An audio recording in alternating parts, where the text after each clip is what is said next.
Hello, Monte Vista. Today I would like to read to you Beetle McGrady Eats Bugs.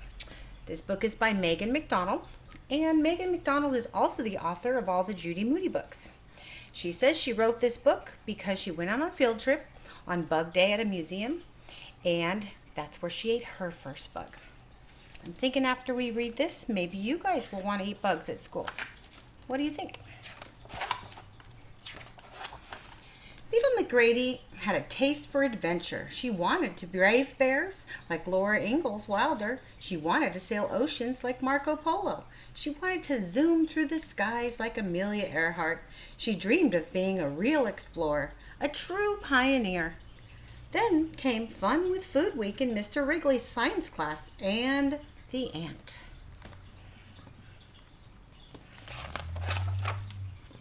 On Monday, Table 6 made a food pyramid. Lacey cut out a magazine pictures of artichokes, Roger drew cheese, Mona glued oatmeal cookies under cereals, and stuck a juice box next to fruit. Beetle found a hot dog, a hamburger, and an ant. An ant? She could be a real explorer, a true pioneer. She, Beetle McGrady, would start her very own food group. Food group number 6, Bugs. Beetle reached to paste the ant at the top of the pyramid, but she dropped it. Ick! There's an ant on my artichoke, yelled Lacey. Ew, said Roger. A bug is not food, said Mona. It says here people in Australia and Argentina eat ants for protein, Beetle said. I bet they can even eat ants as far away as Antarctica. Does it say there to stay away from Antarctica? Asked Mona. I would eat an ant in a second, said Beetle. Prove it, said Lacey. Prove it, said Roger. Uh-oh, said Mona. Time to play Antarctica, Lacey yelled on the playground. I'll find the ant, said Roger, crawling through the grass. Ooh, I can't watch, said Mona. She put on her sunglasses. Pioneers ate boiled locusts. Explorers ate worms. Even Laura Ingalls Wilder ate cricket pie. But suddenly, Beetle McGrady did not feel like a brave explorer. She did not feel like a daring pioneer. I'm not hungry, Beetle blurted. I already had lunch. Dare, double dare you, said Roger. No, not today, Beetle told them. Tomorrow. At 1:07 p.m. on Tuesday, she, Beetle McGrady, would eat an ant.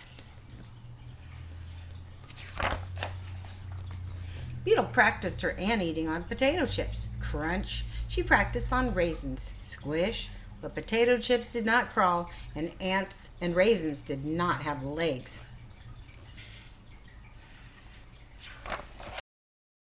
The next day at recess, Lacey was first to catch an honest-to-goodness member of a food group number 6. Beetle took the ant. She closed her eyes. She, Beetle McGrady, set the itchy-twitchy, buggly-wuggly ant on the tip of her tongue. The ant was tickly. The ant was creepy. The ant was crawly. If she ate the ant, she would be a real explorer, a true pioneer. Beetle A for Anteater McGrady.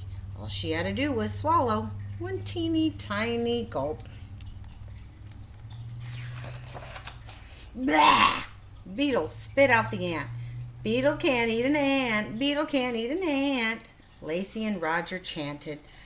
She, Beetle McGrady, was not an explorer. She was not a pioneer.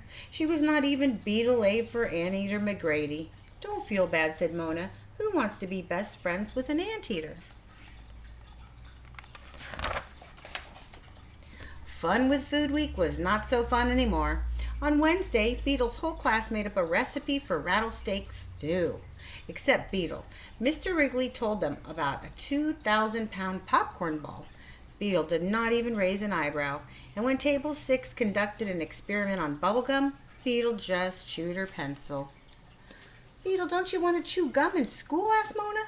Shh, said Beetle. I'm writing a poem. It's called The Ant Not Eaten. Oh no, you're still thinking about that ant? I want to be brave, said Beetle. I'm about as brave as a mealworm. A mealworm is not an explorer. A mealworm is not a pioneer. On Thursday, Mr. Wrigley announced today we're going to explore new foods.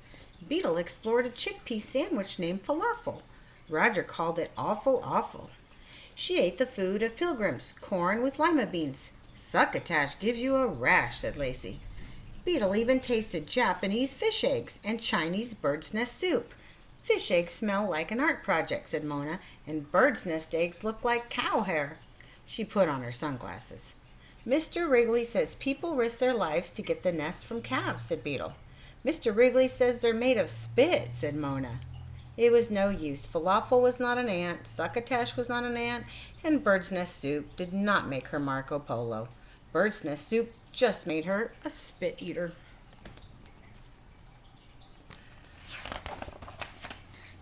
Finally, it was Friday. A special visitor came to class. Second grade, said Mr. Wrigley. Say hello to Chef Suzanne from the famous restaurant Chez Chenille.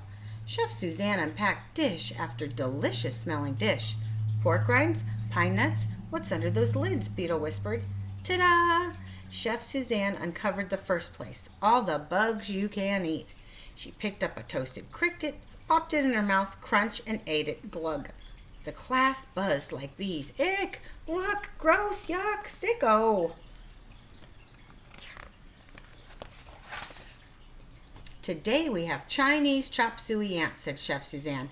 Mexican stink bug salsa, cricket pizza from Brazil, even super crunch chocolate chip cookies. Beetle eyed the stink bugs, the smelliest of all smellies. Tree worm spaghetti, the squirmiest of all squirmies. Grasshopper tacos, the buggliest. But something smelled good, like bacon frying, like sweet scrambled eggs. Beetle picked up a black witch moth caterpillar. Beetle dangled the fried caterpillar in front of her nose. She set the caterpillar on her tongue. She rolled it around in her mouth. It was the awfulest of all awful awfuls. The cow hairiest of all cow hair. Worse than spit. Pilots had to eat caterpillars when their planes crashed. Beetle closed her eyes. She was Amelia Earhart on a desert island. Crunch, crunch, glug. Beetle McGrady's eyes rolled up. Her tongue lolled out. Beetle McGrady flopped to the floor. Kidding! Beetle jumped up with a smile. Caterpillars taste like corn chips. Munch. Stink bugs taste like apples. Crunch. Crickets taste like nuts. Yick! There's a cricket leg stuck in your tooth, said Lacey. Gross. Bug butts and grub guts, yelled Roger. Can we still have cookies if we don't eat any bugs? Asked Mona. Sure, pass them around, said Chef Suzanne.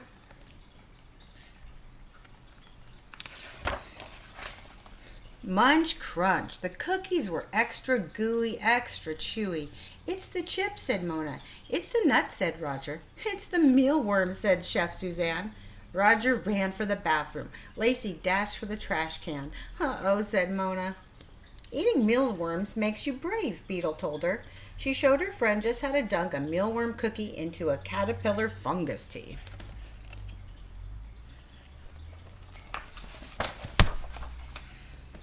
Beetle ate for Anteater McGrady, sipped and slurped her way around the world in 7 bites, like an explorer, a true pioneer. And for dessert, 1 dozen honeypot ants. Today's ants, tomorrow, Antarctica, said Beetle. Crunch, crunch, glug.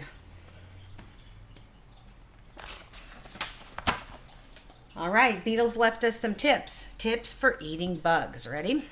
Number 1. To help cure bad breath, bite off the rear end of a honeypot ant and chew. Number 2. Eating a cricket. Be sure to check your smile in the mirror. Yuck, cricket legs. Number 3. Always cook tarantulas before eating. Spider fries. Number 4, need a high-protein snack? Try grasshopper tacos. A serving of grasshoppers has almost as much protein as a hamburger and about half the calories. Finger licking good. Feeling tired? Forget to take your vitamins? Termites are full of iron. Got a sweet tooth? Like candy? Waxworms are the sweetest, creepy, crawly in the world. Number 7. Instead of an apple a day, try a stink bug. They taste just like Granny Smith's. Number 8. Can't eat a mealworm? Close your eyes and pretend it's spaghetti. Slurp. Number 9. Like PB&J? Try PB&A for a change, peanut butter and ants. Number 10, there's a fungus among us. If you want to run faster and win a race, drink caterpillar fungus tea for a burst of energy.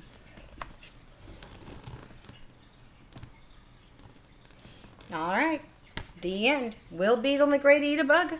She did, and not just one. All right, guys, go out there and find some bugs. It's summer. There's a lot of extra bugs out there right now. See you later.